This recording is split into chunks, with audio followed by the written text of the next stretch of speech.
With Aston Villa doing so well recently under our former manager in Unai Emery, Villa have 15 straight wins at home, sit third in the table, and to rub salt in the wounds and make it even worse for us Arsenal fans, Aston Villa beat both Man City and Arsenal just 3 days apart in the Premier League. Aston Villa and Emery are doing all of this on a smaller budget than Arsenal, and on paper anyway, a weaker team with less star power. And all of this, of course, is bringing up the discussion of how Unai Emery would have actually done if Arsenal would have been more patient with him and didn't sack him after only 18 months in charge. And is that the case? Would Unai Emery have turned the situation around and made Arsenal what we are today, or was he just not the right fit for the club? Well, that's what we will be talking about today. So what's going on, everyone? You're listening to Gunner Central here. I hope you're all doing well. Please be sure to like the video, subscribe if you haven't already, and let's get into it. In the summer of 2018, Arsenal were in their biggest transitional phase in a lifetime, bigger than the transition of Highbury to the Emirates. The man that had been in charge of Arsenal for 22 years had stepped down from the club due to several poor and below par seasons and immense pressure from the club. For so many years, the club was centered around the way that Wenger wanted it to run. He was not only the manager of Arsenal, but he also acted as the sporting director, having a huge say on transfers, on how the academy was run, and overall day-to-day running of the club. So when Arsenal decided to hire former PSG manager Unai Emery, it was clear that it was a tough position to put Emery in,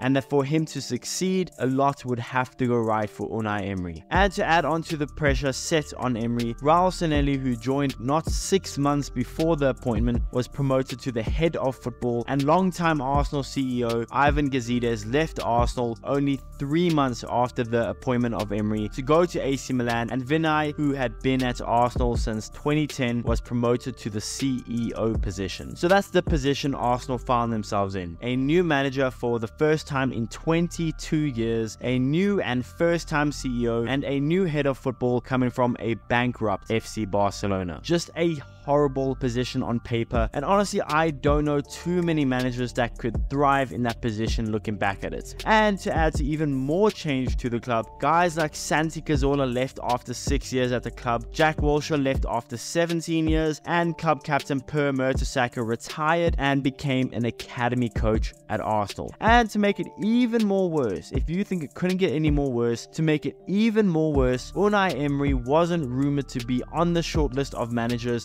that Arsenal wanted to replace Wenger, and the lead candidate was some guy named Arteta, but he was not given the job for the only reason that he was inexperienced. But despite all of this, the excitement of a new Arsenal era excited Arsenal fans and everyone around the club, and immediately Emery and this new trio got to work, signing Lichtsteiner from Juventus on a free transfer, which I mean at the time made sense. You know, he was a winner at Juventus and he could add some experience to Arsenal's back line. We brought in Bayer Leverkusen's goalkeeper Bernd Leno. We brought in Socrates from Dortmund to add yet more numbers and more experience to our back line. We added Lucas Torreira from Sampdoria, who was amazing in the 2018 World Cup. We got Matteo Guendouzi. So again, despite all of this change, I'm pretty sure and I'm pretty confident to say that 95% of Arsenal fans were not only excited but were confident that Arsenal can finally achieve something in the season. And in Emery's first season, I would say Arsenal were pretty successful. Yes, we finished outside of the top 4, but I mean we finished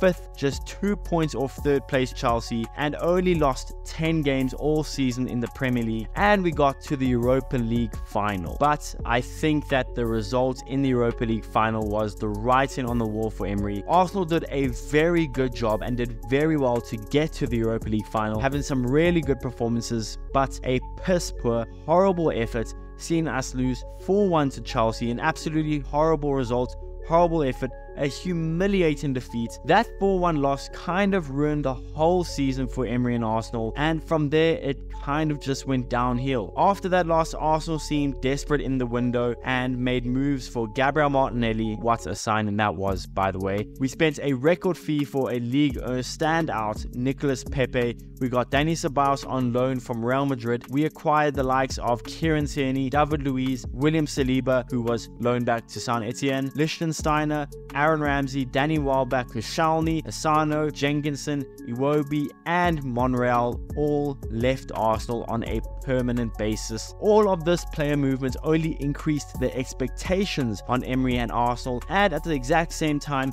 increased the overall instability of the club. And if you look back at it, fans were protesting and wanting Kroenke out. Unai, Raul, and Emery all were also on the chopping blocks in the fans' minds. It was chaotic, it was a turbulent time for Arsenal, and all of this only plagued Arsenal even further. But despite all of this turbulence, all of this uneasiness around the club, Arsenal sat third in the Premier League at the end of October, going into the international break. But coming back from the international break, it's all fell apart. Arsenal got knocked out of the EFL Cup after losing to Liverpool and only having one win in 9 games at the end of November. And to add yet more chaos to Arsenal, we of course had that infamous Granit Xhaka moment where he essentially flipped off the fans, threw his shirt on the ground as the club captain and walked down the tunnel. And that, along with probably the Europa League final and this winless run, added more fuel to the flames and just made it look much worse for Unai Emery. So inevitably, as you would expect, Unai Emery was sacked at the end of November. Freddie Ljungberg then took over as caretaker manager, and I mean, he did okay, but he wasn't great, only getting 1 win in his last 5, and that saw him be replaced by none other than Mikel Arteta, and we know the rest from there. So on to the topic of the video. Was Unai Emery just a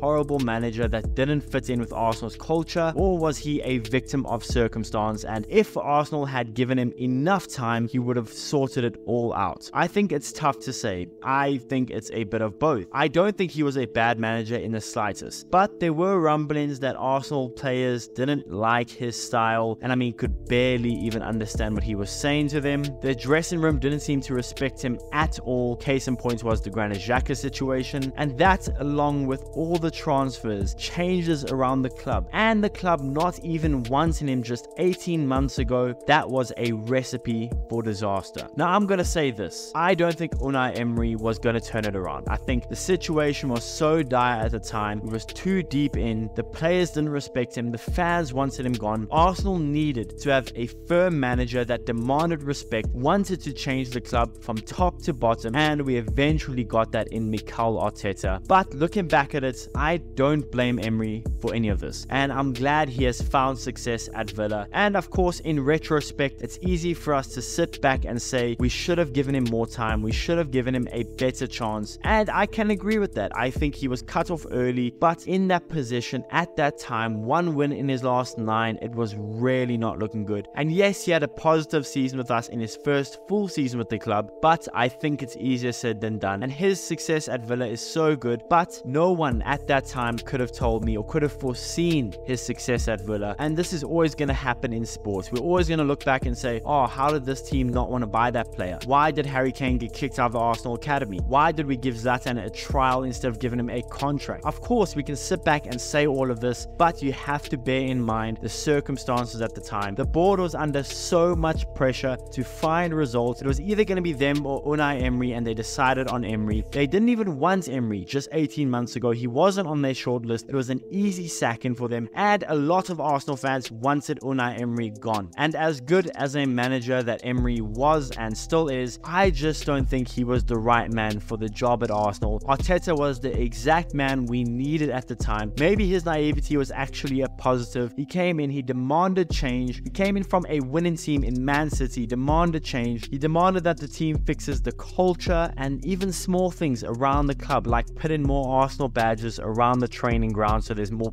pride in the club. So as much as I can agree that maybe it was a mistake to some degree, I think it's fair to say that at the time it was the right decision to make. Everyone around the league knew that Emery wasn't the man for Arsenal, and it's happened so many times around so many clubs in world football that they've had a really good manager but it just didn't work out. Think about Conte as Spurs as a prime example. Conte was an amazing player, but he just didn't fit in with the culture at Tottenham, being that he wanted to win a trophy. So I'm saying all of this to say that I think it's very unfair for Arsenal fans to blame the board and to say that it was the wrong decision, because at the time it was the right decision. And looking back at it now, Emery Emery is actually a good manager, and at the time he was a good manager. He did all he could, but he was a victim of circumstance as well as not being the right man for the job. So I'm glad he has found success at Villa, but I'm also glad that we have found our manager in Mikel Arteta. But yeah guys, that's the video. Let me know in the comments below, what is your take on this whole Unai Emery situation and the Mikel Arteta situation? Let me know in the comments below. Please be sure to like the video, subscribe if you haven't already, and I'll see you guys in the next one.